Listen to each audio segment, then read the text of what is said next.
We're going to call this work session for Regional Public Safety Department's updates, and we get started with the agenda. That's Ben and Beverly.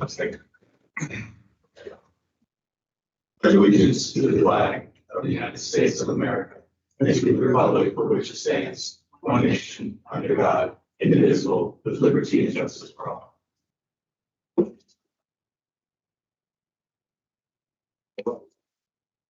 In this room, I think it's important for them to hear in the back, so if you would kind of project a little bit more. My understanding from the clerk, we've got microphones coming, which is great. That would be really cool. So I'll turn it over to you. All right, thank you, Mayor. Thank you, Mayor and Council, for being here this afternoon. Mayor mentioned this is our public safety work session. And so we have both of our chiefs on tap for this afternoon. I think we're going to start with fire and then we go into police. So without further ado, I'll turn it over to Chief Herman. We ready to talk my favorite topic, fire station location? All right, Mr. Mayor, Council. Staff, I'm calling for public staff to be back here. That's what the reason my question. All right. Let's go. I need to get a lot. All right, so we talked a lot about this topic, and a lot of this is old news because we've gotten this information ahead of time to make decisions, which has been great. So the station 1 and 3 stuff, that's going to be old news, but we're going to cover it. The station 7, that trains are moving. So we got that information ahead of time, but we got some new stuff to talk about. But this topic is here because the third-party study that was in the packet was completed. So we've taken that study along with our information, and we've got this presentation for you today. So let's jump right in. So I get this question all the time. I just got it the other night at the Peak Academy from one of our citizens. Why do you pick places to put fire stations? Why do you choose those areas? What drives that decision? So it was, I love that question, and I could go for hours on that question. So it was hard to answer her at that moment in Peak Academy. But right here, there's several factors.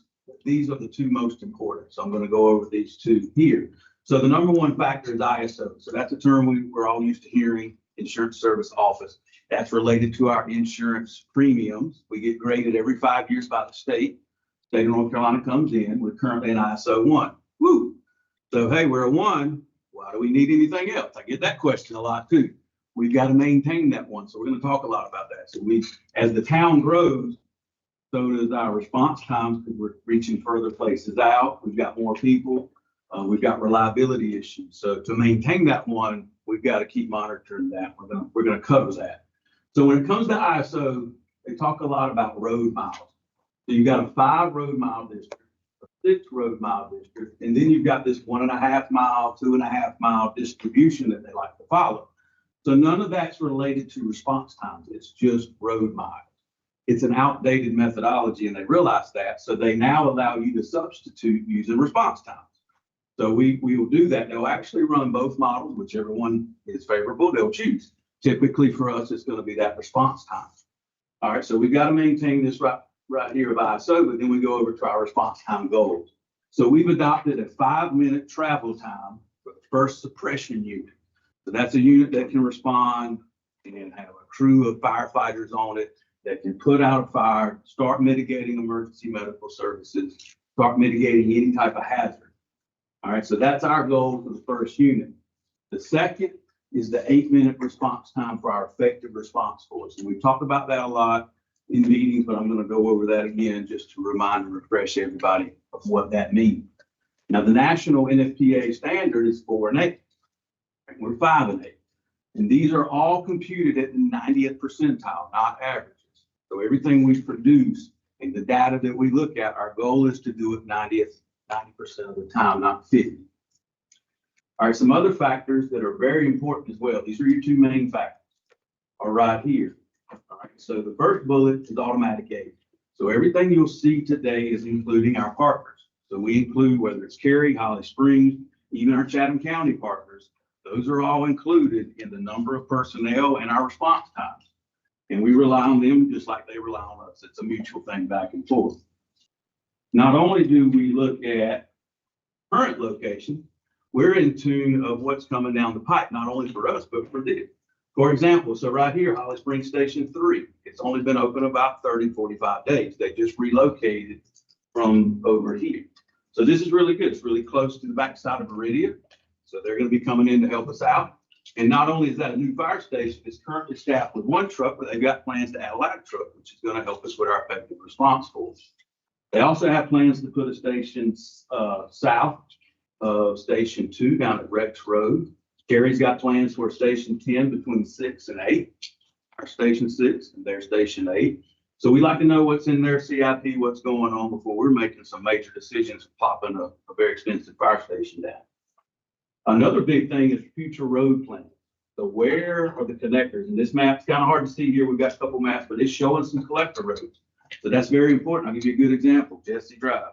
If anybody wants to help get that completed, that's going to be very important, because that's going to help us reach some areas that we're not reaching in a timely manner, and also help Cary Station 6 get to us. So once that happens, that's going to close a lot of gaps.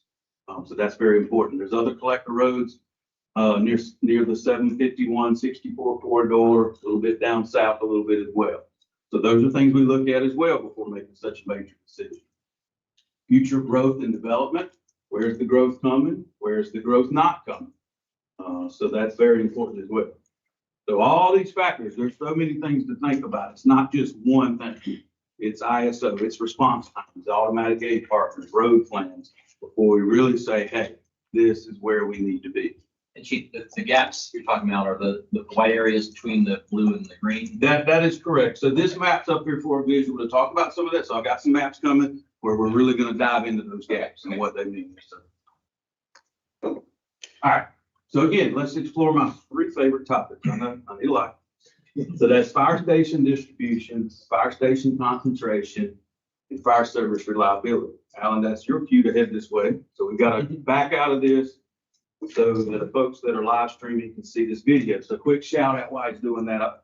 One reason I love working here in Apex is the collaboration across department lines. So quick reach out to Stacy. You got me in touch with Randall. Here's my vision. Here's what I want to see. What do you need from us to put this together? And he produced this 3-minute video that I hope helps paint a picture of what I'm trying to say.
Yes. All right, thank you, Apex Collins, for putting that together. Randall, search talented there. So as he pulls back the PowerPoint, so I wanted to just show it different ways. So the video, the visual, next couple slides, we won't spend a lot of time because we did a good job of covering that there. But again, distribution, exactly what it says, how our fire stations are distributed around our district. So we all know, we've had lots of conversations. Anyone can look at that and say, well, if we want to distribute them fairly around town, that these are too close. So that's why we're doing what we're doing now. And you can also look at this and see that there's a gap here. Now that's a gap by the crow flies, but we're not concentrating on that. We're concentrating on road miles. So even though that is a gap and that is a road mile gap, which you can sometimes look at that and go, hey, what's this big opening here? But if the road mile and the network's not there, that's an issue as well. So distribution is related to that first unit response. And again, that's our 5 minutes. So we've got to get our distribution right. And then the next thing is the concentration. That's where we put multiple people on the scene. How quick can we have our network of fire stations respond to the close gathering? That's why we've got multiple crews in some stations. Some stations just have one crew. It also relates to number of personnel. So again, we're counting people. We've done critical tasking, and I'll show you an example of that in just a moment, of 17 firefighters. Not only is that the national standard of 17 firefighters for a single family dwelling, that's our standard as well. And there's a reason for that. So if we had more personnel on each truck, we wouldn't need to send as many trucks. So that's one way, and that's actually one of the recommendations you see from the third party person that did the study. And again, using our neighbors is very important. So here's that example.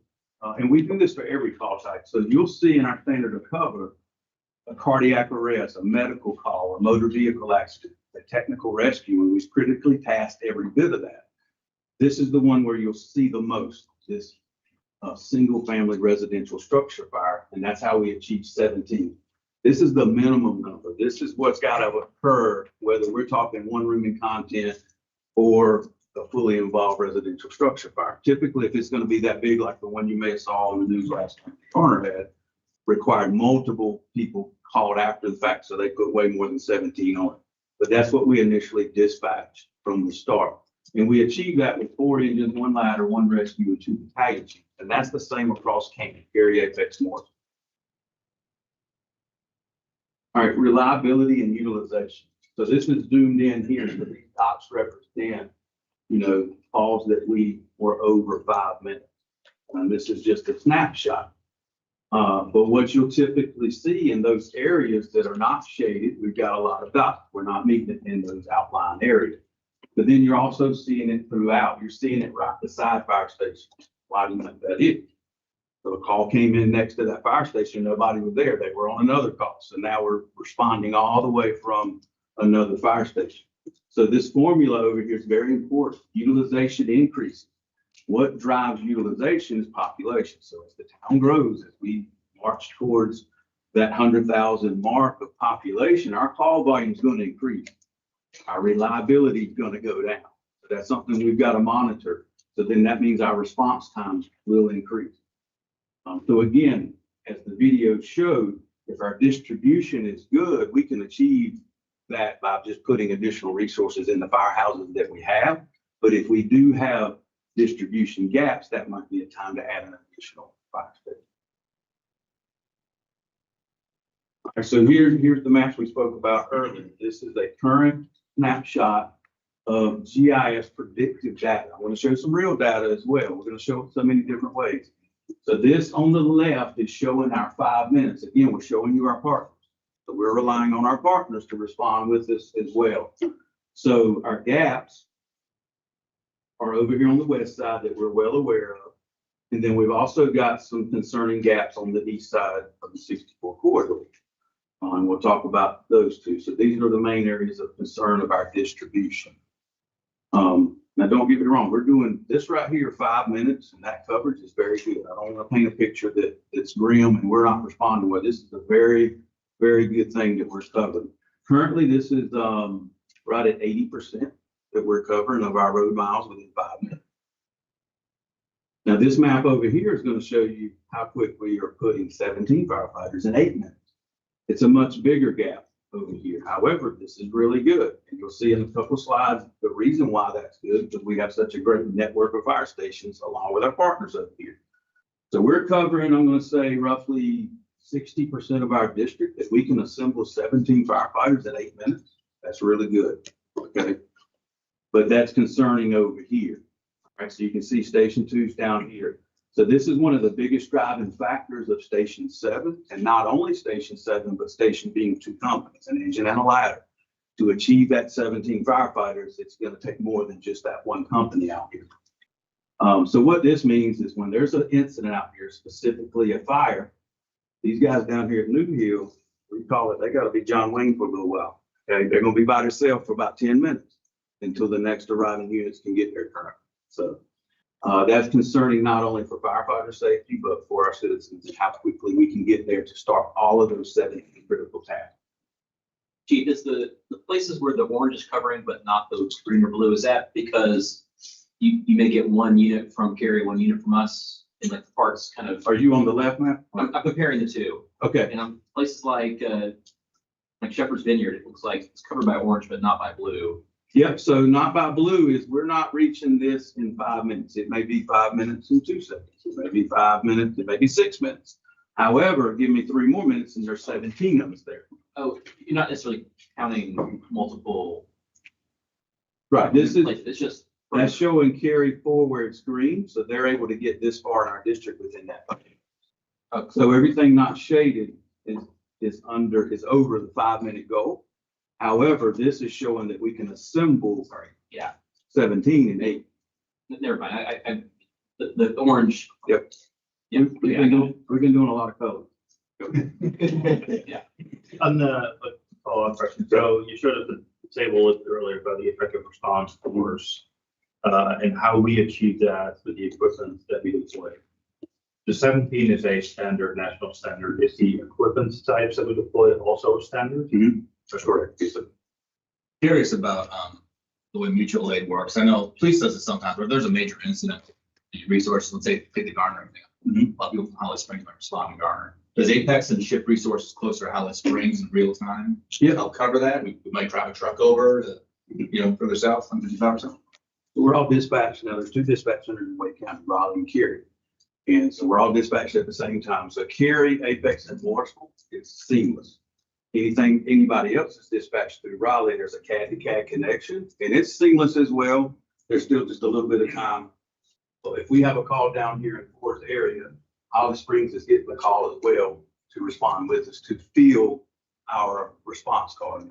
So when we dispatch the 4 engines, 1 ladder, 1 rescue, 2 battalions within CAM, it doesn't matter who it is. It could be 4 of those are Cary, 2 are Apex, 4 are Apex, 2 are Cary, 1's Morrisville. Well, I guess I'm speaking more to, not specifically, I understand the dispatch, but more of for the next call after you got a big event like Garner. Yeah. Okay, great. Yep. So The when we- Apex, like, I don't know, and I imagine Apex didn't go to Garner, but Holly Springs would have gone. That's correct. I don't know if Holly Springs Fairview went, but we're all dispatched You countywide. see what I mean, though? It's Yep. like, we have to Yep. cover the next area. That does So if we don't move units up, so something like that, we're gonna call for them to come backfill our stations.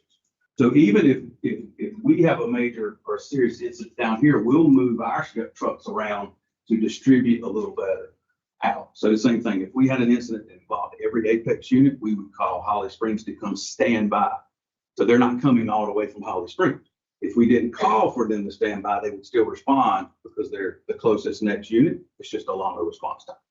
So yeah, our battalion chiefs, that's one thing that happens if we're on any kind of work in fire. They start moving units around. Hey, ladder 34, I need you to go to Cary Station 7. Morrisville engine 21, I need you to go to Apex Station 3 and stand by. So they're looking at the holes. Now, they're not filling them as good as we're all at our stations on a normal day, but we're not all concentrated on one side of the area. One more question about the orange and blue, sorry. Yep, orange. So the place in New Hill doesn't have any orange because it's too small to do the 17. No, because so there's just 1 engine here at Station 2. So the next closest station is 5, and that has an engine and a ladder, which is 7 people on average. Okay, So for those 7 people to make it to this area is past 8 minutes. So even when 5 makes it, we don't equal 17. we're having to wait for 4, 3, 6 to get there. Okay, We've got a map coming up, triangulation that may help make this picture. I tried to hit from every angle. but it's multiple stations, the orange is multiple stations, Yes, sir. except for 3, I guess. No, so the orange is everybody. It's Holly Springs, Cary, it's, all of Apex, it's all our mutual aid partners. Do any stations by themselves have 17 No. capacity? Okay. The most a station will have is 8. Okay. 2 companies, 4 assigned to each one. Minimum staffing would be 7. All right, so that's current. That's current. After the studies and everything that we've been working on, we plot the best location that we feel is for Station 7. All right, so we look over here, it says let's concentrate on the left. This is first unit, our 5 minutes. So by plotting 7 here, after looking at all those factors, ISO, response time, street networks, future growth, everything like that, we come up with this location in the 3100 block of Olive Chapel Road. And as you can see, the blue fills in just about everywhere. We still have a couple places, and you'll never get 100% unless you add additional fire stations. But we're pretty much almost to filling in every single thing out here. Now this over here, as you can see, we're adding the blue and the green. All this filled in is what we're gaining by the engine and the ladder company going to 7. So we still don't get some of this southern area down here. However, this is our goal. We're heading towards it. What do we need to do? And that's why I brought up the conversations about Holly Springs adding a vehicle here, Holly Springs adding a station down here that will eventually help us fill that gap. Okay. If they don't help us fill that gap, we might need to be having a conversation of adding some additional people at Station 2. Throwing a lot at you. This is a long-term plan. So right now we're concentrating on 7 and filling this gap. And we're looking at other gaps that may need attention up on this 64 corridor. So you on Station 7, they can seem to get across the street in under 5 minutes. Like, so what's going on in that white area, right? Oh, right here. Okay, so that is an undeveloped area that will never be developed until back. So this green Oh, okay, so it's is protected. space. Yep. Okay, got it. So it doesn't have any street network in there or anything like that. So that's a great question. I'm glad you pointed that out. So here, here, and then here. So yeah, another way to look at that, and maybe this will help. So this is just a simple way of looking at it as a triangulation that, hey, we've got all these resources together. That's why we're able to assemble 17 people in 8 minutes. These are road miles, not by the throat, FYI. So just looking at it a different way, we see we lack the network out here to assemble those people. So when we plot that station, we close in that network, which is helping us achieve our goals. And you can look at these numbers. We would look at it so many different ways. These numbers are higher from our carry partners, and that gives us the gap there of one reason why that gap exists. So here is real data. So we want to look at predicted data, real data. This is a year's worth of overages plotted in these circles. So what we'd like to see, and that means our predicted data is working, is this lighter shade of blue is 7. And this is our heaviest real data overages here, that where 7's going to go, all of this right here is now within that 5 minutes. We see that piling up over here as well. And we'll talk about the study here in a moment. The third party doesn't point this out as a need right now. We do. We need to talk about that. And again, so all these overages, again, we talk about that reliability and why we have them throughout. Why do we have them right here at Station 2? Odds are that truck was on another call somewhere else and had to respond all the way from Station 5.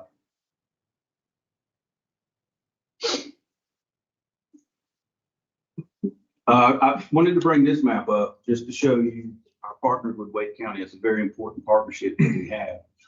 This year at FY26, we're looking at over $2 million that we'll get from Wake County by providing services to the green area. That's roughly about 600 calls a year and about 6,000 people that we protect in our rural area. They're helping us fund not only our operating budget, but lots of capital. They pay towards Station 6. They've got money going into the Station 3 renovation. And any capital thing that we do, there's a formula that we'll get every bit of money that we can. So, but again, FY 26 is just, it's about $2 million that we receive from the county district. Chief, just a quick question, because this is, we're allocating resources for our stations, but it looks as though, what is our neighbor to the south and east on Springs? What, do we know what their growth is? I mean, in terms of additional stations, public safety stations, and things of that nature? Right, yep, so Holly Springs, again, they just opened this one. Their next one in order, I believe, is Retro, Chief Frickman was the next one. Wow, Sunset Lake. Sunset Lake, I'm sorry. Yep. So they've got one at Sunset Lake and this is years out. This is not even, I would say, within the 5-year CIP, but one at Retro here. And then additional company here. This is right around the Fuji plant. If you would. Now, our rural district actually is getting ready to grow a little bit that way. So Station 3 used to sit here. In Wake County, since they just opened that fire station, they will realign these district lines. So we're going to grow a little bit. Doesn't mean much. Our share may go up, which would mean more money. But there's not a lot of property right here where I think we're just going to move over about right here. So it's probably not going to be a huge increase of our cost share percentage. Now, all of this green is going to go away eventually because we're doing what? We're annexing, we're taking over. All of this up in here is currently in the works of being annexed, if not already, showing green today. But I do like to talk about that slide and our partners at Wake County. So are there any county fire stations? Nope, so they contract with every single municipality to include City of Raleigh and Cary. Okay. So everybody has a rural district that they go. All right, so let's jump into the third-party vendor study. So again, this was released as about an 85-page document. It's got a lot of good information in it. It covers, it was in conjunction with the town's master facility planning space needs study. So the town hired Creech and Associates. Creech and Associates hired Response GIS to complete this section. It did a really good job of the fire station assessments. So it went through every single fire station and talked about the needs in each fire station, what it lacked, what was good, things that needed to happen. And that was in relation to the space needs and the facility study. We gave a lot of general information about our district, about the town, the population, the growth, just a good summary of that. Looked at response times, had tons of maps in there showing different scenarios. Did a vulnerability risk scoring methodology that the person that runs this company came up with, and looks at it from that angle, and then it gave final recommendation. Again, we're using this study. We're not just turning the study over, saying, hey, this is the study and this is what we need to do.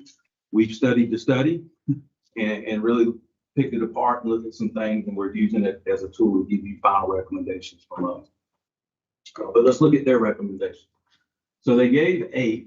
Some of them are kind of the same. So the first 2, these are the same. That is basically moving the engine from station 1 to 3. His study supports that, we support that, and we knew that ahead of time. That's why we're doing what we're doing already. So he provided that information months ago. The next thing, we talked about this, and I certainly support this, but it's not easy, and it's something we want to look at and pursue eventually, and that's increasing staffing levels on each truck. And not only in Apex, he mentioned CAM-wide. So consider an increase of staffing. Our current staffing on an engine minimum is 3. His suggestion was 4. That is certainly something we support for firefighter safety. We support that to increase our effective response scores. So we would be able to put more folks on the scene quicker. So that's one of the suggestions. Will that change to 17, or will that change the number of vehicles traveling to an Second, change the number of vehicles. How many people is that altogether? To do that, so typically to maintain 4, you hire 5 per engine, so that today would be 15 additional FTEs. To keep the engine. We currently staff both ladders and the rescue at 4. But to typically maintain that, not having to hire back so many people every single day, you would overhire 5. So 1 per truck. Just to connect some wires, is that inclusive of this year's request where no, that's on top of this year? Okay. Yeah. That request is totally different. To that point, the 6 is to support maintaining the minimum standard. The minimum current standard of 3, yeah, and so many people taking off, so many people off due to FMLA injuries, workman's comp, trying to allow more people off each day, utilize their time off. The next recommendation, this was considered staffing additional folks at Station 6, but he then later talked about moving those from 6 to 7. So his recommendation is, hey, we've got a problem today, let's go ahead and just staff 6 and move them to 7 when it opens. It doesn't work that quick. Number one, 6 is not designed to hold additional staff, it's designed to be added on to. I don't know if y'all remember that in the design. So that's not something that's gonna happen tomorrow. And we can't just order a truck tomorrow, we can't, but his recommendation is to do that right off the bat. The next one, so this is all about Station 7 right here. Add the station scenario support, that additional station on the western side. He even talks about, it should be a station that can hold 2 companies and a battalion chief. The battalion chief is not an additional hire. That's one we already have. It's located at Station 4. They would be located at Station 7. They're located at 4 today based on space, available space, not the best distribution of the battalion chief. So the next one talks about the location of Station 7. And he landed on where we landed as well. There's a couple options again, but the Kinship and Friendship, Kinship and Richardson Road area, not exactly that. We actually gave them that location to start from, but that's the sweet spot of where we're seeing the best bang for our buck. And then the 7 and 8, so it talks about staffing needs in the next 5 years. That was up there as well. And it still gives us some support for that Station 7 here. The next slide is the timeline that response GIS produced. And we're already in line with a lot of this, but the renovation of Station 3 to accommodate Engine 31 going there, moving Engine 31, closing Station 1, acquiring land for Station 7 year 1. And then of course, it's got to consider increased staffing. You consider maybe putting it at Station 6 and then moving it to 7, constructing 7, opening 7. So we're in step with most of this already. So again, those 2 slides, that's response to GIS. And we wanted to break it down from us and give you our recommendations, which match a lot of what he's got going on. Number 1 recommendation is to do exactly what we're doing today, and that's to close Fire Station 1, relocate that engine to Station 3. The status, that is in the works. Station 1 is slated to close after those renovations. Number 2, so we talked a lot about that eastern side, that 64 corridor that's showing some concern. That's a busy area. But here's what I'm going to propose to do. Once we do close 1 and we locate that engine in Station 3, I want to see some real numbers. I want to see some real data along with this predictive data and what we're already seeing. And I'm saying 12 months of that. Let's see what if we continue to see what we think we're going to see and then come back and say, yeah, we've got a distribution problem and we're going to need another station on that east side to address that. Number 3, build that 2-company fire station on the west side, that 3100 block of Olive Chapel Road. And again, that recommendation is an engine and a ladder. That's a heavy lift. That's a heavy ask. So we do recognize phasing that in to start with 1 company and add that second company 2 to 3 years down the road. Now, I'll put a footnote here. If we see from this data that this is a big problem, that second company, we may need to do that first and then come back here. That ladder company. Next to there. Oh, yes. Question about this one. So, if I remember right, the recommendation was that this needs to be able to be expanded, correct? The Number Station 3. 7, Yeah. west. Yeah, so he recommended a 3 to 4 bay fire station looking at the future. So this would be a station built to hold 2 fire companies, an engine ladder and a battalion chief. Okay. So do we have the space to expand to those So what bays? we're looking at right now, the station needs has been plotted in that area and that does fit the need for what we're doing. Correct. Okay. Fits the need now. From the 2 companies. It doesn't need to expand past 2 companies in the battalion. Yes. That is It'll allow for the expansion when we need it, is what you're saying, the site we're looking at. So I would build it ready for 2 companies. Yes, out of the gate. I'm What are thinking prior expansion in the future, right?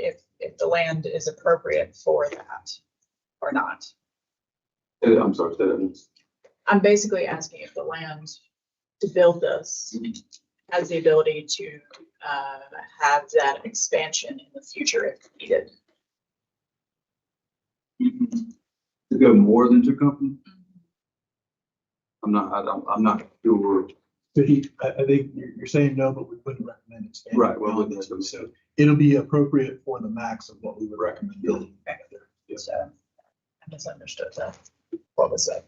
So just for a visual for me, like what station do we have right now that's a two-company station? Station 5, Station 4. Station 5. Yep. So we plotted Station 5 on this land.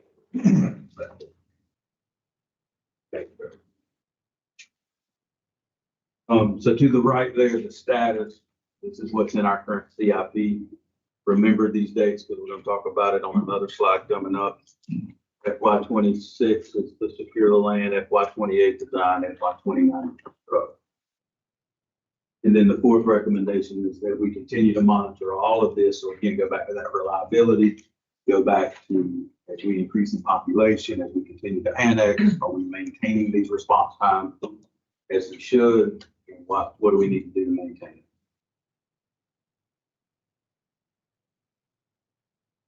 All right, a few other items from that study, in case you were wondering. So the locations of stations 3, 4, 5, and 6 were all recommended to stay where they are based on several things, based on an assessment of their location, based on the age and condition of the station, current infrastructure in place. Could we, if it was that easy, start to move everyone around a little bit to make it better? Absolutely. You know, every single station could move a little bit, but it's not enough that you would consider shutting the fire station down and moving. So all of those are recommended to stay exactly where they're at. Station 2 is also recommended to stay where it's at. However, it's in need of replacement, and we've got several slides to talk about an opportunity for that. Fire admin was obviously not part of the station location study, but it was in the space need study. And that's already been presented, but just as a reminder, 315% space increase is needed in our current location. It is in the CIP starting July to design that building, which is at the Hunter Street Public Safety Campus, which will be more than just fire. The division is 2 or 3 story building that's going to be fire and any other department that needs space. And just a reminder, I just had a conversation last week with Russell. This is on go. They actually, he was mentioning they separated it from the railroad. So it's 2 separate projects right now, but this is still happening in 2030, 2031. We're going to start to see some movement on the Highway 55 project. So that's only 5 years away. So it's good that this is happening because not only are we out of room, we're going to be out of a building if we don't make sure we have somewhere to go. So, remind me of the timeline for the space study. So what's driving the 3x increase in your space requirement? So we occupy 2,500 square feet of 15 FTEs. So we don't have any conference space. We don't have any lobby space. Come by anytime and see me and check it out. So we're in the ODMS. So you want a bigger office? My office is great. I'll tell you. It's not about me. Yeah, I've been in that building. Yeah. So we're out of space, no doubt. So the space needs study suggested today, we need around 6,500 square feet. In the future would be 10,000 because they laid it out today plus 20 years. So Okay, so that's where that number plus comes from. 20 years. That's Okay, correct. thank you. So for the issues in the eastern part, does Cary have similar issues? And I ask that because is there an opportunity possibly to have built a station with them, or maybe they do one, they staff it halfway, we staff it halfway and fill in some of those circles? So let's just look at See, one. So Are those our dots or their dots? that's our dots. The black line is our district.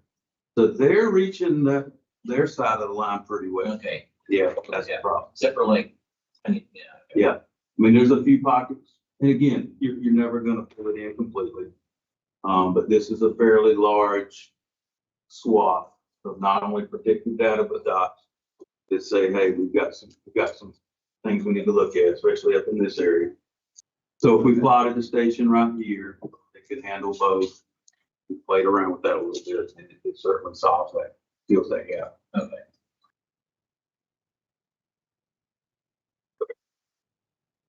Almost done. All right, so real quick, yep, so we covered all the other items, so let's talk about Station 2. So as I mentioned, it's recommended to remain in its current location. But that doesn't mean it has to be on a piece of property. It was just within, say, a mile radius is where it's a good spot for it to stay. But it certainly can stay on a piece of property.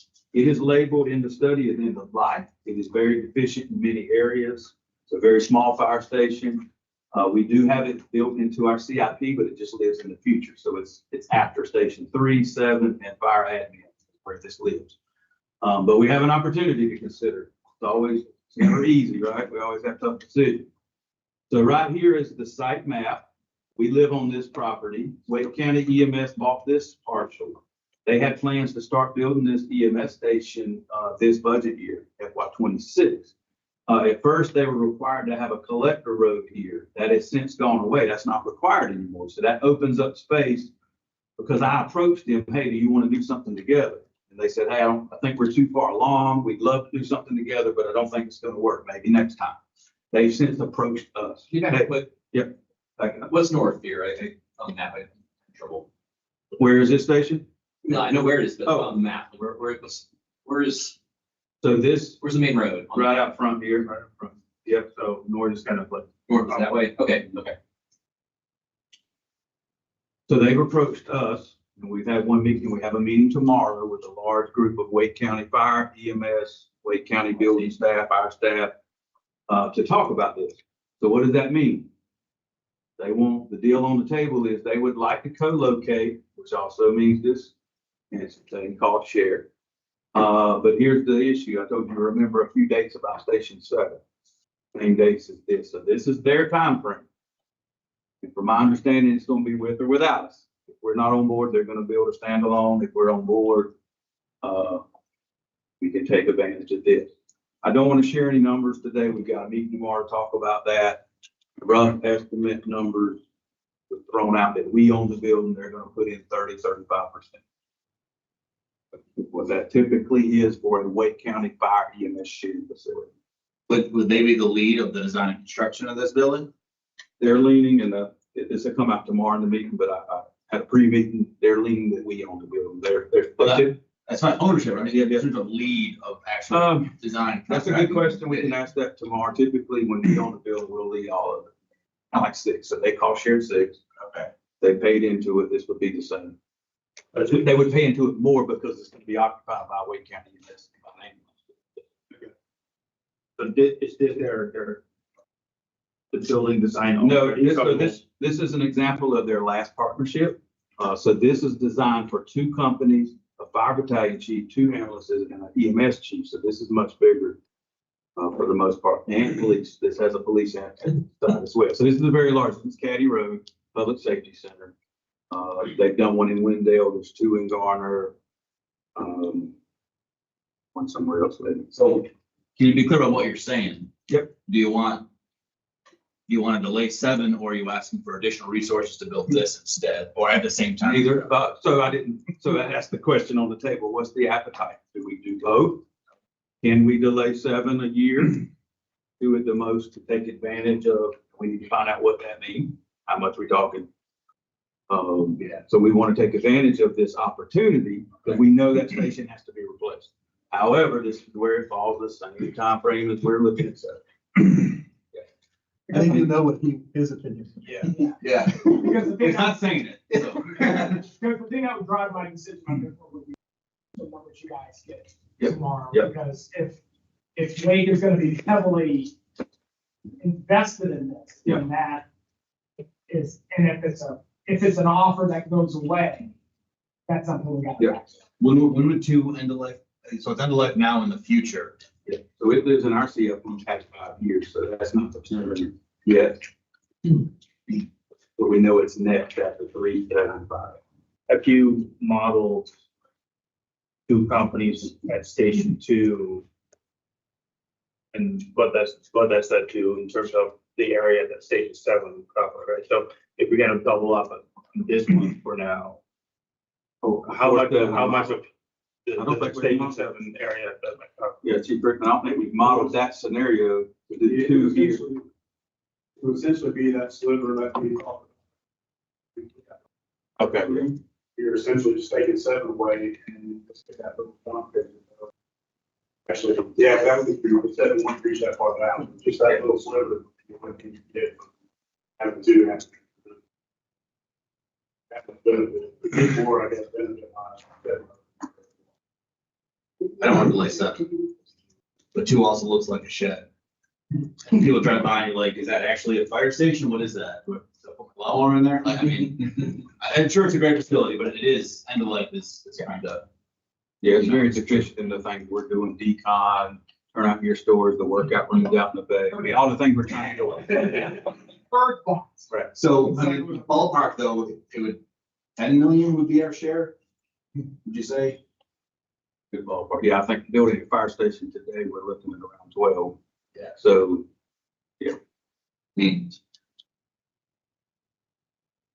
I'd like to see the numbers. yeah. I don't know where. So again, we've got a big meeting tomorrow. Okay. Let me I think hear they'd be Sean. prepared. Yeah, I don't think they'd be prepared to give any numbers tomorrow. And then, Yeah, I mean, I mean, Nothing basically, that they wanted. they're saying basically, we're gonna do this regardless. Yep. But we want y'all to own the bill.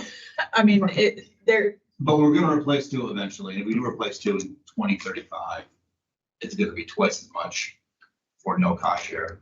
can we just like pay for a little bit to add 2 bays? or, you know, have they programmed the money already? That's another thing to ask about. If they haven't programmed the money, is it possible for them to delay it a year or 2 to kind of line up a little better with our? I mean, so if there's a public safety need though to have an EMS station here.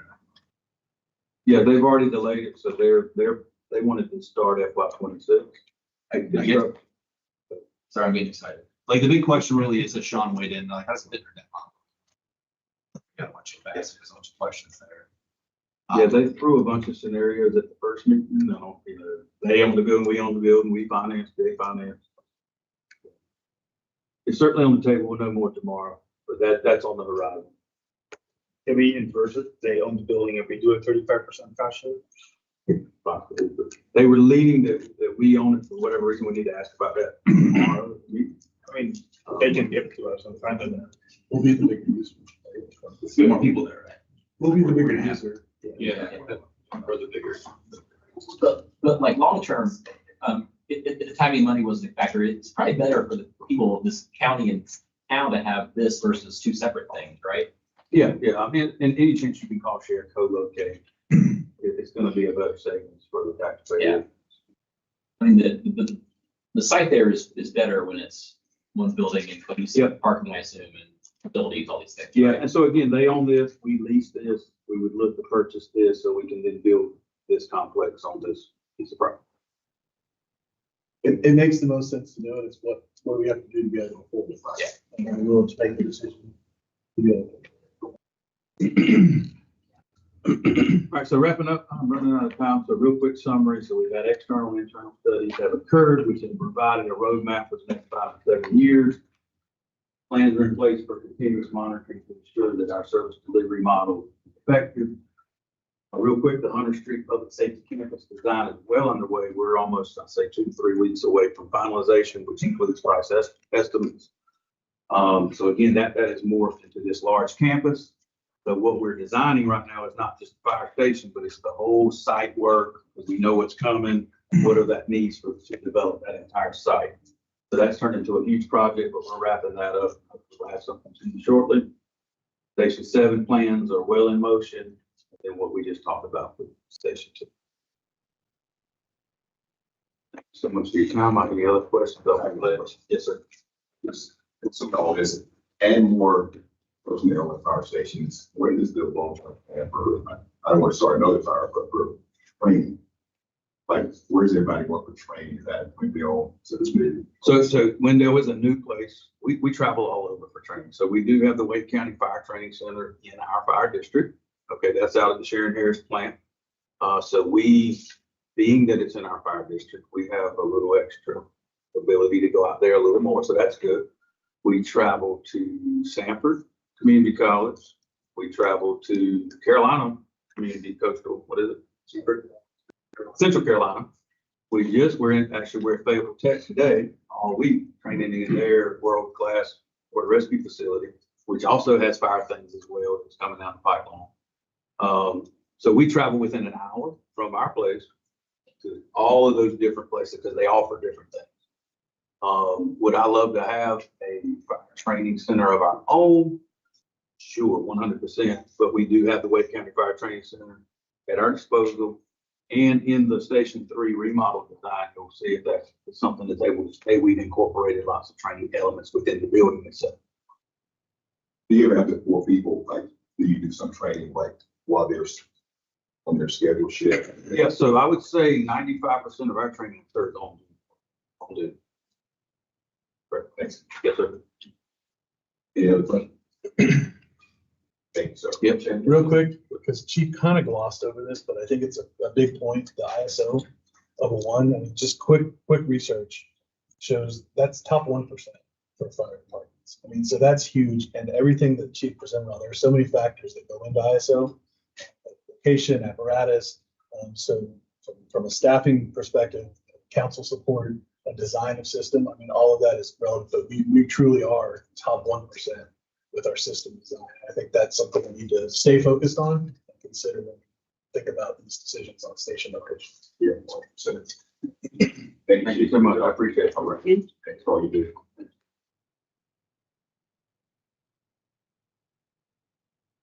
Ready to keep rolling? Let's roll. All right, we're gonna move into PD. Chief Johansson. Come on up.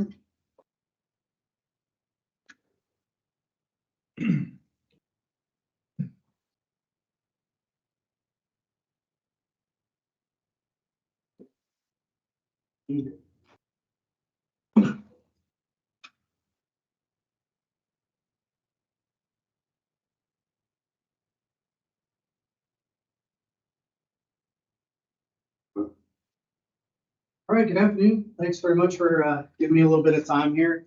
My presentation will be a little bit different because given my relatively short tenure, I'm really just kind of here to report what I've learned in this very rapid learning period of the first 120 days or so that I've been fortunate enough to be working here in Apex. I'll couch it with a little bit of a warning that obviously when you come in as the new guy, especially as the new police chief, most of what you're learning and are focused on is negative. Problem solving focused. Hey, can you fix this? Can you fix that? So there will be a little bit of that tone, but please know that that's not intended. I think actually we're in a really good place. I'm excited to be where we're at and just excited to kind of share with y'all what I've learned so far. A lot of this is probably stuff that y'all have heard before. It's been here much longer than I have, but I have heard in the prior meetings between staff and council that y'all appreciate the direct communication from us, kind of feeding you what we're hearing and what we know is happening in our departments. So that's really the intention of what I'm presenting to you today. In terms of the agenda, I'm just going to give kind of a high level departmental status of what I've learned and how I've kind of learned it in this first period of time. Talk about some of the immediate changes and developments that have been made in this last 3-4 months in an effort to kind of mitigate some of the things that were happening, some sort of quick wins to get us moving in the right direction. We'll talk about our top challenges. That's probably that more negative portion that I spoke about. But through all of my one-on-ones and the different meetings and surveys that we're doing, I'm learning some of the things that at least the department staff see as the most pressing challenges we're facing. And then I can put my sort of 25 years of experience lens on that and couch what I will give to you here today. And then talking a little bit about forging forward and what some of the things you can expect in the next 120 days or so. So in terms of this high level status of the department, I'm going through this very critical learning process, which I think I spoke to most of y'all about when I was fortunate enough to be given this job, that this first really 6 months, if I was being honest, we really focused on all I need to learn. I know that coming in, I'm an outsider and I don't want to start trying to fix things that I don't know are broken or that in fact are not broken at all. And so I'm engaging in these processes to try to learn where we're at. The number one and probably most valuable at this point has been one-on-ones with every staff member. So setting aside 1 to 2 hours for each of 170 staff members is pretty exhaustive. Gotten through about 50 or so, maybe 60 now today of those. And I'm seeing some emerging themes. That's primarily what I'll be sharing, not so much the one-offs, but the things that you hear kind of over and over again that might be helpful for y'all to know, helping give me direction for how we move forward. I'm doing this with all professional and sworn, so this isn't isolated to just your sworn officers. And almost every department I've spoken to, worked in, been a part of over the years, there's always this disconnect between professional staff and sworn. And so one of the things we're really trying to do is bridge that and make sure everyone knows that every single role in the department is very valuable. And I'm learning actually almost more from the professional staff than the sworn, because I've been a sworn officer for 25 years and can put that lens on. I have not been a dispatcher or a records clerk or someone working in property and evidence. And so I'm learning a lot in these one-on-ones, and I'm very appreciative of the candor the staff is showing as they're talking to. The overall lens here, just so that I'm sharing sort of philosophical perspective with y'all, is that I tell them that we're sitting down to talk about them individually, because I firmly believe the only way we're ever going to realize organizational success is through individual success. I think the magic sauce sort of occurs when you can really understand and identify the needs, the motivations of the individuals in the organization, and you start to seek places where that overlaps with the needs of the organization as a whole. And when you can help someone get what they want while helping the organization get what it needs, then we tend to seek sort of new efficiencies and effectiveness we hadn't before. So that's the lens of these one-on-ones. We've also expanded the command staff meetings. So when I came in, command staff basically included myself, the deputy chief, and the captains. It became very apparent to me early on that that'd probably be common sense to y'all, but apparently we weren't there yet, that lieutenants serve a pivotal role in an organization. That is sort of your role that is both management and supervision. So it's bridging that command executive level sort of decision-making capacity with the boots on the ground folks. And so it's very important to bring them into the room. We'll also talk a little bit about the identification of informal leaders and mavens, and many of those exist in that lieutenant rank, the police department. So bringing them into the room, to the table, hearing their perspective has really changed how I'm able to see the organization through that line level lens. It's been very, very important. The CALIA assessment, this was very new to me. I didn't come from a CALIA organization, wasn't sure what to expect, but we went through a remote and then an on-site to finish up a 4-year cycle. And that was also very enlightening. Learned a great deal about some of the proofs that we need to look at when, as a chief, it's tempting for me to say, oh, I'm sure this is happening. And CALIA says, well, prove it to me. And so it's kind of nice to dig in and see how it is we go about proving that what I'm so sure we're doing well, we either are or not. And so I learned quite a lot through that CALIA process, which is also went very, very well because the staff operates incredibly efficiently well before I ever arrived. And the CALIA assessment went off without a hitch. Exhaustive policy and procedure reviews. This will be ongoing for much, much longer than these 120 days. We're talking about thousands of pages of policy that need to be looked at through a number of different lenses and have a lot of different stakeholders. This is underway, and we start with some of the most critical, of course, your use of force, pursuit policies, things like this that we know are affecting us every single day. And then we'll just keep kind of spawning out from there. And then, of course, including the community component. You're all aware of the survey that has gone out, so we're collecting data from the community through that method. Also, a lot of one-on-one meetings with stakeholders for me, finally getting out to the community. I think my first focus, first 90 days, very, very internal for what I think are obvious reasons, but now getting external. And then I'll talk a little bit later about the Chat with the Chief series. We've only had a couple of those so far, but they're proving to be as effective as they've been in my past positions in this learning process. So what are some of my early takeaways? This is the whole qualifier. I'll say this is my opinion based on sort of themes that I'm hearing. One is that we have a really dedicated group of men and women with a very clearly defined sense of purpose for this profession and for this community. That's been overwhelmingly clear to me in these meetings. We've, in their view, are coming out of a bit of a rough patch in terms of internal morale. And these are the people who stuck around. They're here for a reason. They truly love the community. They truly believe in what we're doing, where we're going, and they're not going anywhere. So we're very, very fortunate. The strength, and this is a question I ask very directly in the one-on-ones, is what do we do well? We could talk all day about the things we need to fix and we're not doing well, but what do we do well? And overwhelmingly, the repeated answer is community policing is our strength. I will tell you observationally, as a department director, I found this to be absolutely true. We really are kind of over the top in the level of service we attempt to provide to the community, both in our enforcement capacity and just in our, more handshaking, baby kissing type of stuff moving around to public events. The folks have a culture of community service that does not need to be indoctrinated. It's already there and very apparent. There is some deep hurt and some frustration in the police department. And this comes from a history that I am not familiar with. I I am quite certain it's like all things. There's sort of this side, and somewhere in the middle is the truth of the matter. But what I will say about it is in these one-on-ones, the folks that are even most hurt and frustrated or most jaded, they all are coming with constructive suggestions for how things might be better. And that's a complaint I'm always happy to hear. It's one thing, all good to sit and vent. That's what we're going to do. But there's very little of that. These folks are coming saying, I've been here for a while. I think I see a path to getting to a better place. And they're openly sharing those things with me. So I've been very, very happy about that. They seem very excited, positive, and optimistic about the future, the direction we're moving in, and perhaps most importantly, open to change.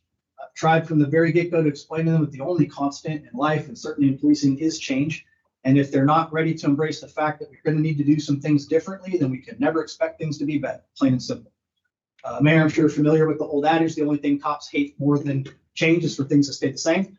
So it puts us in a bit of a difficult space, but nonetheless, they've been very open to saying, let's try to do some different things. If they don't work, we'll try to do something else until we kind of figure out what we need to do. There is a lack of an organizational identity.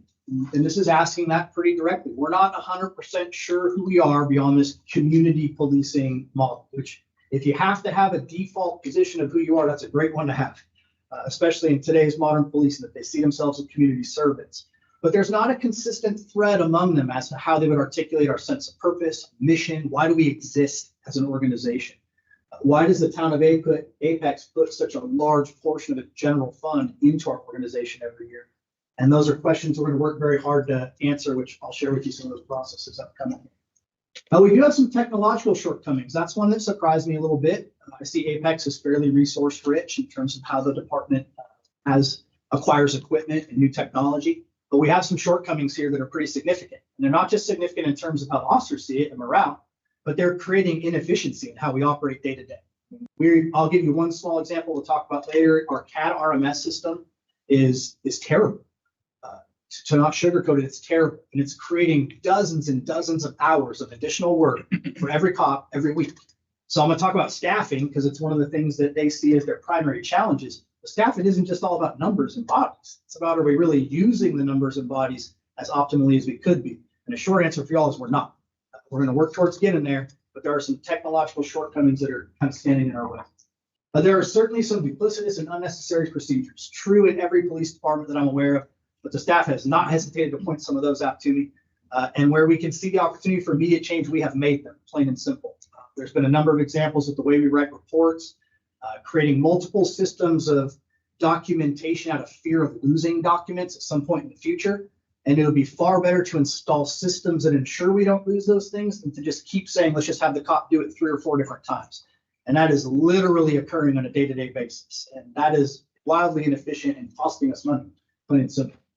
Again, a deep, deep love, however, among the staff. And any of y'all who know me know that I don't use that term lightly. I approach policing from a place of love. I think it's probably the nature of good policing is to police with love. These people not only love the community, but they love one another like a family. They take care of each other. They show up for one another. This is liquid gold. Very hard to build in an organization, and it doesn't need to be built here. So some of those recent changes and developments we've made immediately. Probably the first and most important to me is trying to introduce some new lenses for organizational culture. I made no secret through the recruiting process that I think organizational culture is the secret to fixing almost all of the wicked problems of policing that have persevered over time. Problems like police misconduct, problems like police legitimacy, problems like recruitment and retention. I think that the holy grail of solving those is in fact culture. And most police chiefs will tell you that. And yet what I found running in circles of police chiefs for the last decade or so is most of them can't even tell you what it is. And that was true of me as well for quite some time until I spent a lot of time researching and studying it and tried to arrive at some sense-making models that we could say, if we want to affect and improve culture, what does that mean we have to do? I'm not going to go into extreme detail here because y'all will fall asleep, but know that these lenses have already been installed for the police department. One is a challenge response model. This on a very high level simply articulates that culture is a product of the challenges that a group of people face in attempting to do their job and the means they deploy over time to overcome those challenges. And those means over time become so indoctrinated into the culture of the organization that we pass it along to the newbies as they come in. This is the classic, you go to a police academy, spend 6 months being taught how to do the job, you sit in a car with an FTO, and the first day that FTO says, forget about everything you learned in the academy, young buck, I'm gonna teach you how to do the job. This is culture, right? But where does it come from? It comes from challenges, things we put in the way of getting this very difficult job done. And then the ways cops develop their own means of overcoming those challenges, which they will do. Now, I think it's for a good purpose. Cops feel their job is very important. I would agree that it is. And so if you put an obstacle in front of them, they will climb it, go around it, blow it up with TNT, do whatever it takes to make sure they get through it and get their job done. So I see cultural development from the administrative perspective as hyper fixated on identifying what those challenges are, removing the ones that are unnecessary so that they don't create behaviors that are not desirable, and making sure healthy coping mechanisms are in place for the challenges we can't remove. So that is what command staff is being indoctrinated with now, to the point of it ad nauseum, to say, let's look at our problems a bit differently. And then on the other side is the 4 quadrants. This comes from Ken Wilber's integral theory, but this is a lens I'm having staff. Every time we look at a problem that involves humans, I'm asking them to make sure that they analyze it in all 4 of these columns. It has to do with the internal and external components of both individuals and the collective group, because we operate in groups. This is where policing spends almost all of its time and resources, and only one of 4 very critical quadrants. We think we can fix everything with a new policy, a new procedure, a new process, hitting a cop with a bag of hammers because they made a mistake and violated policy, and we are neglecting the other 3 components of what is a deeply human endeavor. And so attempting to get leadership to look at things differently and see the human in policing, this is the main way we're attempting to drive the change we need to see in the organization. Another big change, you all have heard me speak about wellness so much, you're probably tired of hearing about it, but this, I think, is sort of the linchpin to making all these other things work with cultural change. The problem is wellness in policing is hard to come by. It's actually, you think that it's very obvious and simple, that a cop would see that you got to be mentally, emotionally healthy and ready to go to do this very difficult job. This is not true. We tend to just kind of bottle it all up and bury it and just trudge through. We eat terrible food, we sleep horribly, we don't exercise, and then we expect we're going to go out on the street in unthinkable circumstances and just rise to the occasion and do a phenomenal job. And we have learned this is 100% not accurate. So we're taking an approach that's a little bit more like professional athletics. Not that any one of us is capable of operating as a professional athlete, but just thinking about it from the perspective of let's be optimally ready and focus more on our readiness so that we can actually go out and do this job and perform well. A couple of ways this is manifested right out of the gate. So P time, which is our fitness time, they refer to it as P time for all staff. It turned out when I came in that the professional staff was not able to take advantage of P time. That included dispatchers. It seemed like that was ridiculous. So expanding it to all of them and making sure they know that this is real. I want you to take an hour of every shift and go work out, exercise, whatever it is you need in the moment. If it's yoga, if it's weightlifting, if it's running, whatever it is you need to get yourself ready, we need to set aside the time to do it. I also found that they were getting P time, but only in lieu of meal time, which is strange because I think you have to eat and exercise. I don't think you can choose one or the other. And cops don't take off to eat. They don't get to shut it off, nor do dispatchers. They are on duty 24/7, 365. So the thought is, well, yeah, you should still be getting some time to step out of your patrol capacity, sit down and eat your meal. Of course, if anything significant happens, they break from mealtime and they go to the call. But this was a big change for them as well. The picture you see here is from a team fitness activity. This is at my gym, so I'm a bit biased. I really enjoyed this one, but we did 2 Fridays in a row, 2 events each day to try to get all staff, where this gym, Metabolic in Raleigh, invited all the cops in for free. Did a full personal trainer guided 1-hour workout for staff. It's in a team building environment. We went out and had some coffee afterwards in order to celebrate. But the team fitness activities I found is one way of shifting the culture to one of wellness, because then instead of just saying, hey, you should work out and you should work out and you should work out, we do some fun things together. We get out and get after it. There was a lot of good feedback, also a lot of really, really sore people. So we're hitting some muscles that need work for sure. Critical incident stress debriefing, CISD, and destigmatizing mental health. This is the biggest, most important one, and this is going to be a lift that is not going to be achieved in 120 days, 360 days. It's not going to be achieved, and it may not be achieved during my entire tenure, but we're moving the needle.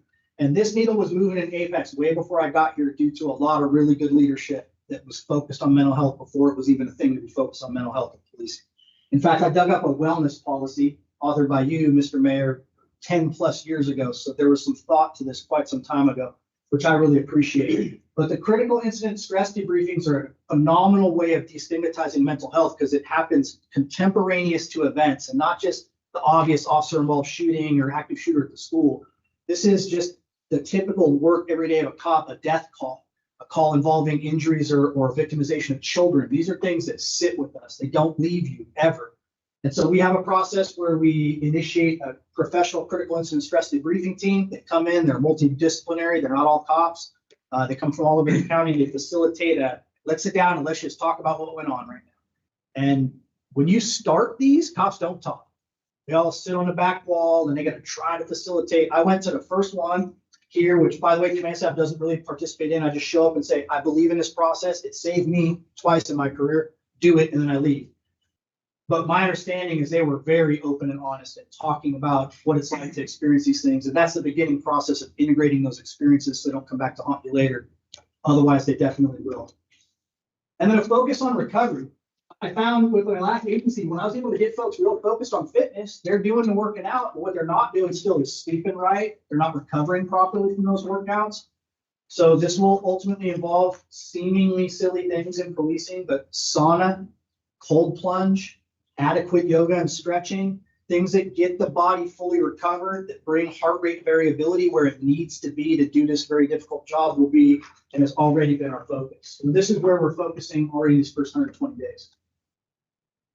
This is probably the next biggest one, near and dear to my heart, and a big push here where we weren't really where we need to be, which is enhancing our proactive policing efforts. I've made no secret of saying that I believe in proactive policing. I can give you the data to make it abundantly clear that proper proactive policing is essential to every facet of community safety. And the communities where we think we are over policing, most of the members in those communities will come out and tell you that they are being under policed. It's a problem of how they're being policed when things are not going well. Here, I think we're in a good place there. We have some phenomenal early warning systems in place to make sure that the type of policing we're doing is appropriate, that we're not over policing some communities and under policing others. We're not enforcing things that don't need to be enforced, and that we're using enforcement to drive behavioral change that makes the community more safe. That's the core of what we're trying to do. But when I came in, we had seen a 75% increase in injuries on our roadways from traffic collisions. And you can directly correlate that to the 80% reduction in proactive policing that occurred over a 3-year period of time here in the past 3 years. So miraculously, when people know they can go drive however they want, and they're not going to get stopped or held accountable for it, we have more injuries on the road. So it's that simple. It's how it works.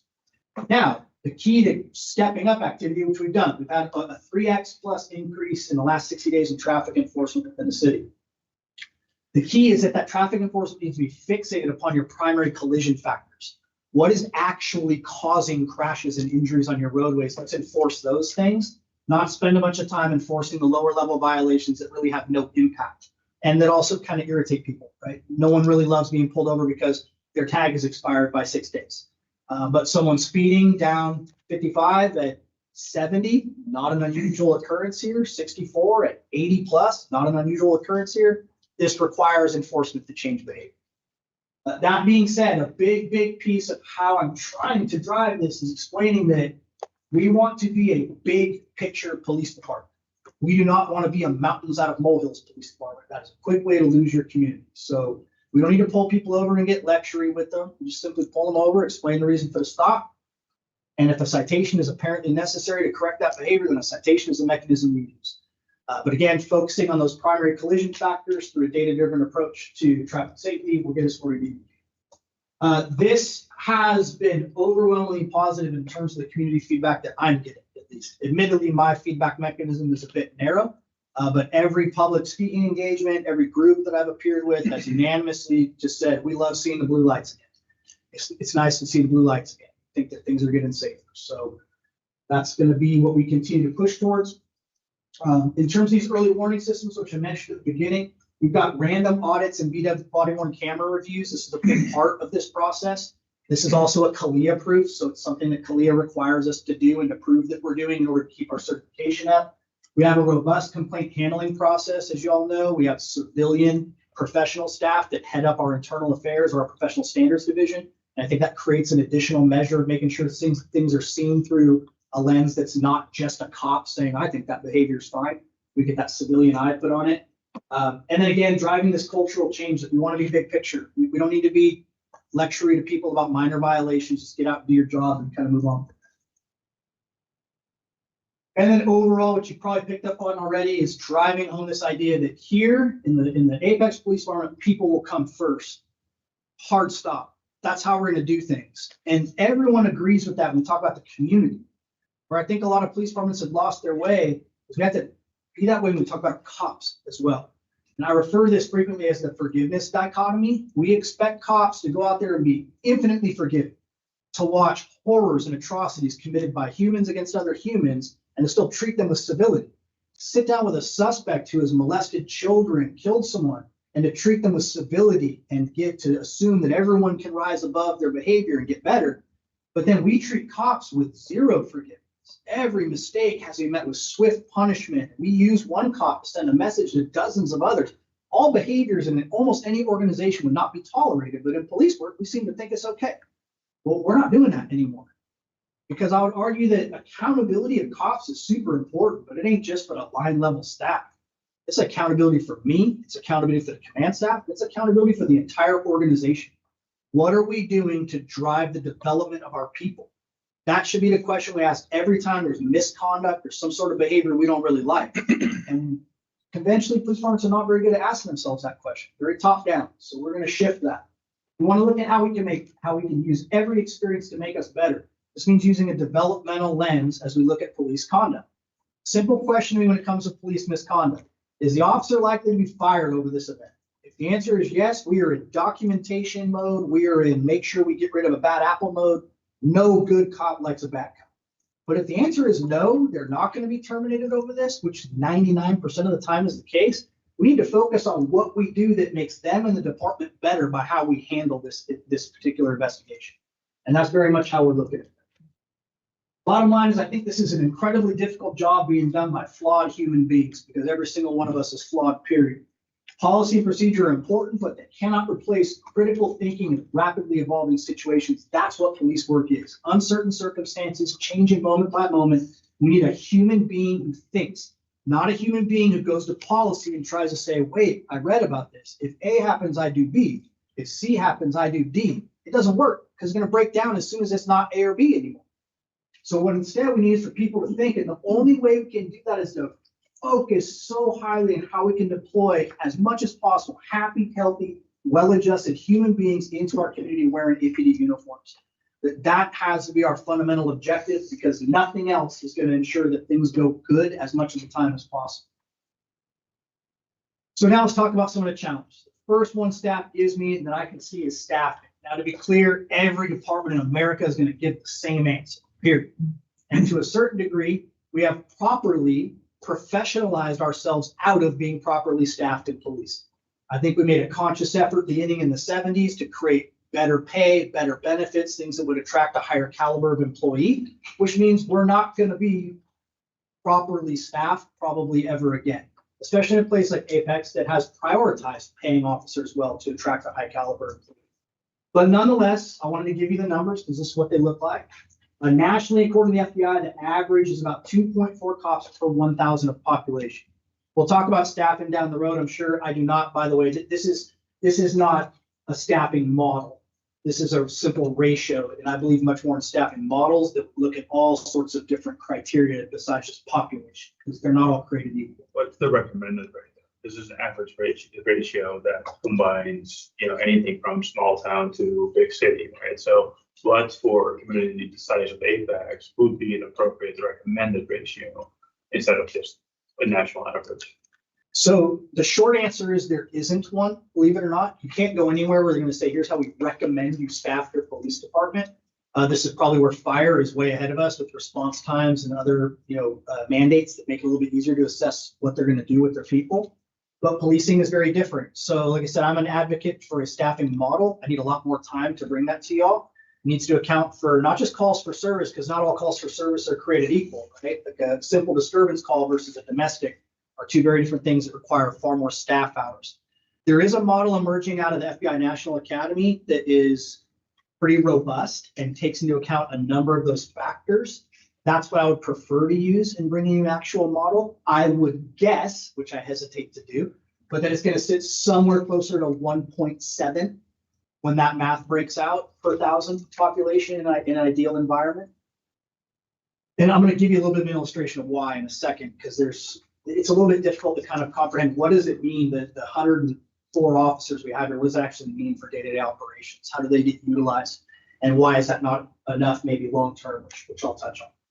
But this is just because people do usually ask, like, what is the average? It's interesting that this is the average because I've actually never encountered a department with 2.4 people per thousand of population. So I would guess you're right, Councilmember, that this is skewed by some of your very small communities that might have 5 cops per 1,000 people, and that probably offsets it. But nonetheless, it would require us to have about 190, which is almost double what we actually have. This is kind of how our current staffing structure breaks down. We have 25 plus square miles. It's split into 2 districts with 3 zones per district.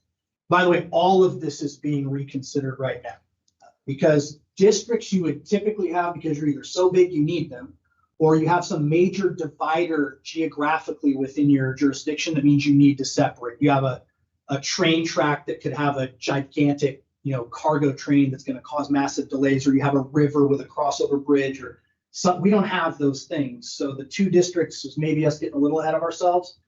The 3 zones, that's 6 zones total. The zones, we probably need 6 based on the assessment we're doing now, but they're not properly dispersed. We have one zone with like a 300% increase in call volume over the last 5 years and another zone with a 0% increase. So we have to kind of look at how we're allocating zones. But for staffing, I put this up here just for illustrations, because even if you take your minimum saying, well, you need an officer in each zone, which kind of makes sense for taking in a responsibility for the calls in that zone, and you need a cover officer for most police calls. So even if you had one cover officer for the entire town, which at 25 square miles is ridiculous, but nonetheless, you could do it. And then you would need a sergeant for each of your districts, or 2 sergeants. We can forget about the watch commander for now, but I do believe you need one. Then you're looking at needing 7 officers and 2 sergeants for every shift that are on all the time at bare minimum, right? And that makes sense on paper when you think, okay, every area has a cop there and we have a sergeant overseeing operations, things should work just fine. But let's kind of look at how that breaks down in the real world. So here you have your 7 officers on duty. And what I'm going to illustrate here is it'd be very easy for me to sit up and say, we need more cops for the low frequency, high impact event, right? The active shooter at the school, the gigantic disaster, a hurricane rips through here, of course. But the reality is we're never going to be able to staff ourselves to be ready for that event. We're going to need mutual aid and we're all going to have to cooperate and help each other, period. But just for simple everyday patrol resources. So let's say we have a retail theft, which all day, every day is occurring, simple, and it's going to be a 2-officer response because it's going to be an in-custody arrest. So we're sending 2 cops over there. And then we get a domestic, which is going to be at least 3, and these 3 are going to be out for a long period of time. This is going to be 3 to 5 hours for each of them to conduct their investigation, write the report, take someone to jail, kind of go through that side. Let's presume we have another one already at jail with an earlier arrest. Current booking times are 2 to 4 hours that this officer is out of town and out of service to book someone. So this leaves us in a situation where we have 1 cop who is policing 25 square miles and 80,000 plus people. This is a little bit scary. Now, of course, we do a lot of things to make this situation not be what it is. We take 2 cops away from the domestic sooner than we should because call volume's jumping up, and we reassign them to beats, or we ask for mutual aid from another surrounding agency, or we pull officers from another unit like traffic safety or directed patrol or detectives to try to fill the void. But this is a reality of just day-to-day operations. This isn't like oh no, what hit the fan. This is just day-to-day how things actually work out. And it leaves a watch commander in a tough spot to decide how to move limited resources around. So the present reality of addressing this problem is we're operating with fewer than the minimum officers on many, many days. We're pulling officers from other duties units, like I mentioned. Overtime, which is a problem on our current shift schedule because cops are already working 12.5-hour shifts. So even if I need to keep someone from daytime for a few hours in the evening because I have a domestic going on, this person is now working 16, 17, 18 hours. This is bad, and all kinds of bad. At about 14, they say that your decision-making capacity is the equivalent of a 0.08 DUI. That's not the person I want with a gun and a badge out responding to a hot call for service. So fixing this problem with overtime has been popular in jurisdictions for a long time because, frankly, overtime is cheaper than more cops. But all it's going to take is one of those incidents going bad before it's a whole lot not cheaper than more cops. And so not good solving with overtime. We all know, too, it produces burnout, harms morale, and it impacts our retention and recruitment. By the way, you'll always hear me reverse retention recruitment from the typical recruitment retention because I think the key to recruitment is to keep the cops you already have And then they go out and they start telling other cops you're a good place to work, and suddenly you don't have a recruitment problem either. So that's where we're focused. Our efforts to mitigate, we have already relocated our K-9 units. The K-9 unit was assigned to our special operations division, and we moved them back into patrol. By the way, I don't think this is a sacrifice. I think it was just a smart thing to do, period. K-9 should be in patrol. That's where they're most likely to be utilized. But this put more cops now in patrol that adds to that 7, right? They can go out and they can take calls, but it also puts the dog out there for when we need them. We're doing a thorough resource allocation assessment. So part of the reason that y'all didn't see a bunch of position requests pushing through in the budget for next fiscal year for PD is because I had asked for some time to look at how our current resources are allocated. We need all the things we have. I think early coming in, I'll tell you, you had some forward-thinking leadership here that said, we're growing so fast, it's really hard to develop a resource when you need it. And so we deployed resources maybe ahead of when we need them or a bit larger than when we need them. We just may not have that luxury of staffing looks like this. So we may have to look at how many bodies we have in investigations. We have to look at something like our directed patrol unit. How can we integrate them into patrol in order to help staffing get where it needs to be? And we're in the middle of doing that now. Force multiplying technologies is a huge part of this. I presented to you all on ALPR before, or the Flock system. I think this is a force multiplier. Flock will tell you it's like putting a detective on every corner if you expand those cameras. It's a bit excessive of an analogy, but I think that I get the point. So we'll be deploying that. Our drone program, which has been in place here for quite some time, is basically defunct. There's no real pilots that can fly the drones, and the drones are basically at the station. So when you're involved in an active incident, you need a drone right now. You got to pull an officer off that incident, send them to the station. It's just not happening, is the long and short of it. So we're expanding the drone program and training new pilots as we speak. I think a real-time crime center, that's where you see RTC, is the inevitable future of all police departments. The sooner we can begin kind of moving in that intelligence-driven policing direction, I think the better off we're going to be. And it has been proven in other jurisdictions to be a force multiplier that can reduce your need for cops. You can even put non-sworn professional staff in your RTC to operate that, and then you can have them deploying cops out to the field. And we're looking very aggressively at alternative patrol schedules. I think the schedule we're on traditionally does make the maximum use of minimum personnel because they're working back-to-back 12.5-hour shifts with no overlap between them. But I actually think that it misses a lot of marks when it comes to training and things like that we should be doing better at. So we are looking at alternatives. How many positions do you currently have open for? So technically 0, but that's because there are 7 that are currently in some stage of the backgrounding process to be hired. So I don't have a vacancy that I could go fill, but I also don't have all those police bodies actually on the street. Makes sense. And is that just recruiting catching up from when you started? So is that like a recent change?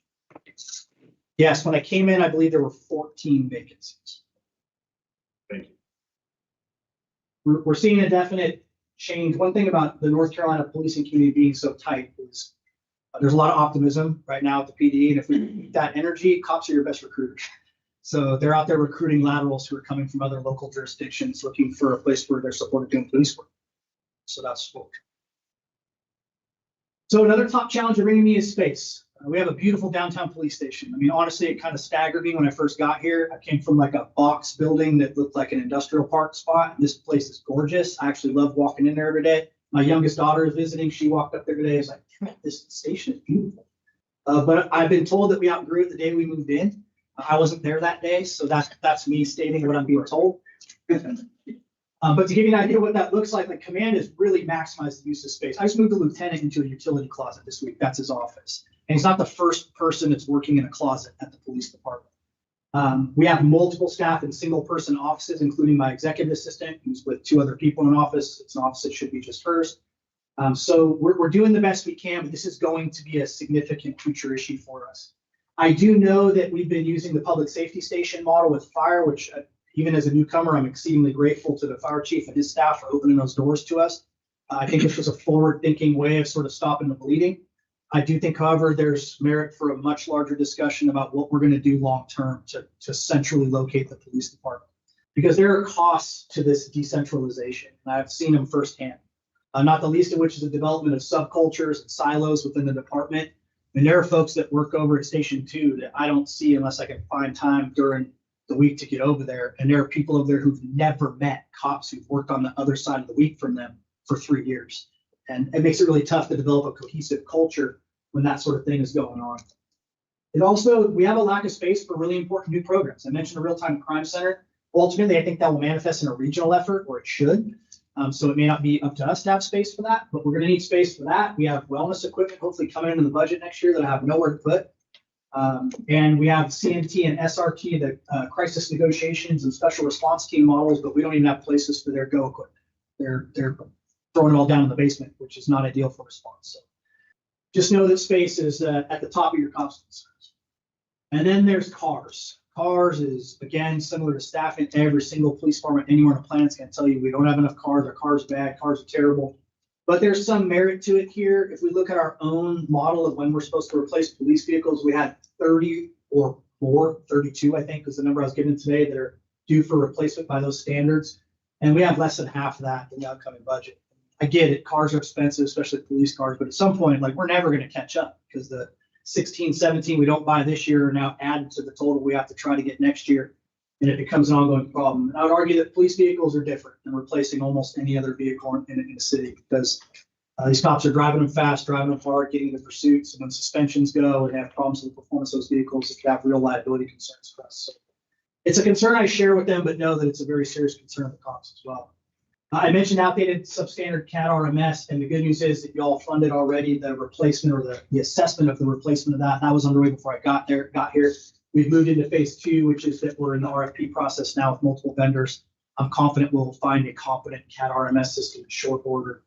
We also have no police scheduling program, which was crazy to me when I tried to coordinate these team fitness exercises. I don't even have a place to go look and see who's working when. I literally cannot go anywhere and see when does Officer Jones work, when does Officer Johnson work, what days. There's nothing that allows us to do that. And policing scheduling is difficult because you have minimum staffing levels. So we really need a program where we can put in staffing levels. When someone takes a day off, it queues up an overtime shift, sends out an alert automatically to staff. We need to fill this. These have been around for a very long time. We have requested funding to do this in next year's budget, which is presently in the proposed budget. So we'll hopefully solve that problem. We have an inability for the cops to work outside of their vehicle. This is an issue I'm not going to get into in depth here, because I've only been able to get about this much of it. But I know there was a problem we were facing for which the solution the police department proposed, this is no one else's fault but our own, was to remove SIM cards out of the laptops and put them into the devices to upload the body worn camera or the car camera footage.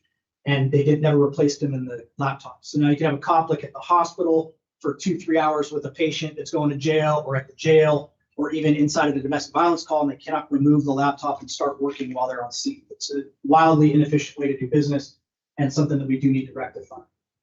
This is one that I'll be bringing back to you in the future, because I know the word armor is somewhat scary within public sector. This is the idea of having an armored vehicle, by the way, just to be very, very clear. But I'll tell you that there is a whole new way of viewing armor as a tool of de-escalation, and I'll give you a very simple illustration of why. We get a call right now that someone is in their house and threatening to shoot their neighbors and the police, and they have guns. And we don't have armor. We're going to go there with a cop. If this person decides to shoot at the cop, we're probably going to have an injured or deceased cop, and our only available response is to shoot back. That's what we do. So I'm walking up to the house, you shoot at me, I'm generally going to shoot back, which is going to result in all kinds of problems.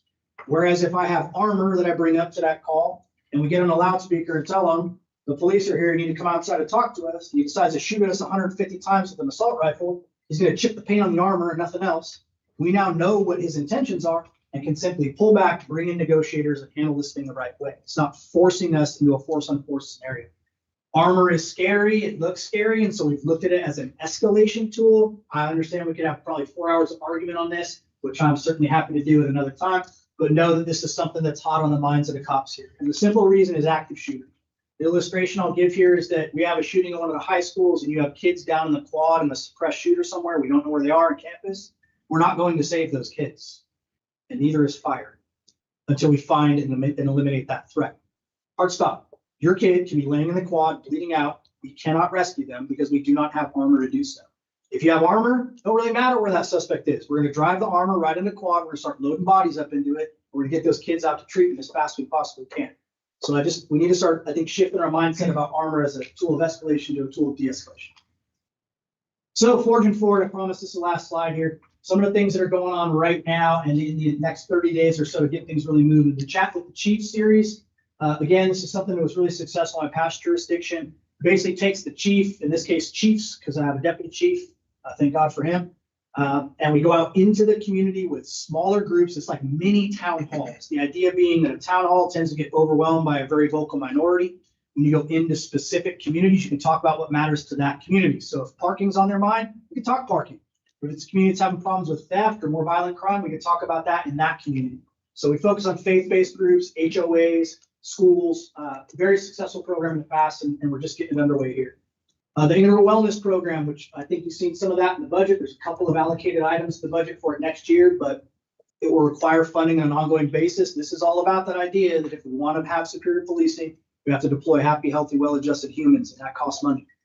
I think it costs a lot less money than the alternatives, but nonetheless, there'll be a lot of things coming down the pipe to get that integral wellness program up and running. And this is an area where I have a lot of expertise, so I can show very, very clear data as to the impact this has on at least 5 of the most wicked problems facing policing. This is not just touchy-feely woo-woo stuff. This stuff works to make policing better, period. Alternative patrol schedules, we talked about succession planning. Definitely a big problem I walked into. We ran promotional processes just before I got here and chose not to promote people into vacant promotional positions. It'd be really tough on morale in the department. I do believe it was the right decision. The problem is we didn't do this accountability of the organization thing after and say, if they're not ready, is that only their fault? And what are we not doing to get these folks ready to promote? We need to fill those vacancies so we can really focus on succession planning, getting these folks out to leadership seminars and training outside of the policing world, into the business world to see that there's a whole other way of looking at organizational management. And I think it's going to bear fruit. Full personnel allocation, we talked about that already. This Start With Why, which is a bit of a shout out to Simon Sinek and his process, of which I've been through the facilitator seminar. We'll use a team building workshop to start asking a very, very simple but really difficult question, which is why do we exist as an organization? And until we can distill that down far enough to where the answer is self-evident, we're not going to stop. And that will help us to redevelop our mission, our vision, our values within the police department. ALPR program, Flock is starting. We've signed the contract. We should start seeing cameras going shortly. It was originally 5 stationary, 5 movable. I've shifted that to 8 stationary and 2 movable because I think the stationary cameras are actually also kind of movable. Just go take them off a pole and move them to another pole. And they're far more effective than the mobile cameras over time. UAS drone expansion, talked about that. New drones coming in, new pilots, the new CAT RMS. And then this one is near and dear to my heart and a little bit foreign to the folks here. But I started with the San Diego Police Department very, very long time ago. And even back then, they had a mandatory ride-along program where at least once a quarter, every single officer was obligated to take a civilian into a patrol car and show them what policing actually looks like. I would like to institute a similar program here because it changes hearts and minds real hard and fast. And I'll tell you, if y'all have never been on a ride-along, please come. It is a big change in how you see things just to be in a police car for a traffic stop, which is very routine for a cop. But when they start talking to you about the things they're thinking about and what they have to do on that stop, it can really shift hearts and minds. And I think big picture, that's a good way to do this. So that concludes my sort of 120-day update for y'all. I appreciate you being so patient with me, and I'm happy to take you. Thank you so much. Congratulations for 120. Thanks. Yeah, about 4 people. Thanks, appreciate it. Right. Thank you. That's all we have. Oh, yeah. Got close to time, right? Everybody reset. All right, we'll be reset for 5 minutes. Just going into closed session now.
Hanging out with the drug unit. We're on. We're on, okay. All right, we're back in session. Moving down on the agenda, we're now in closed session. We need to. Correct. Correct. Then about two closed session items. Can I have a motion to focus those closed session Make a items? motion to go to closed session. All right. Your second, all in favor, say aye. Aye. Opposed? All right, move to closed session. Were you, oh, you're gonna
You're good.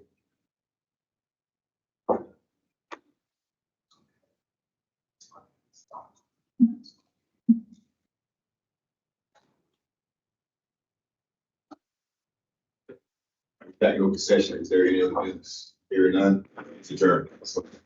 Right.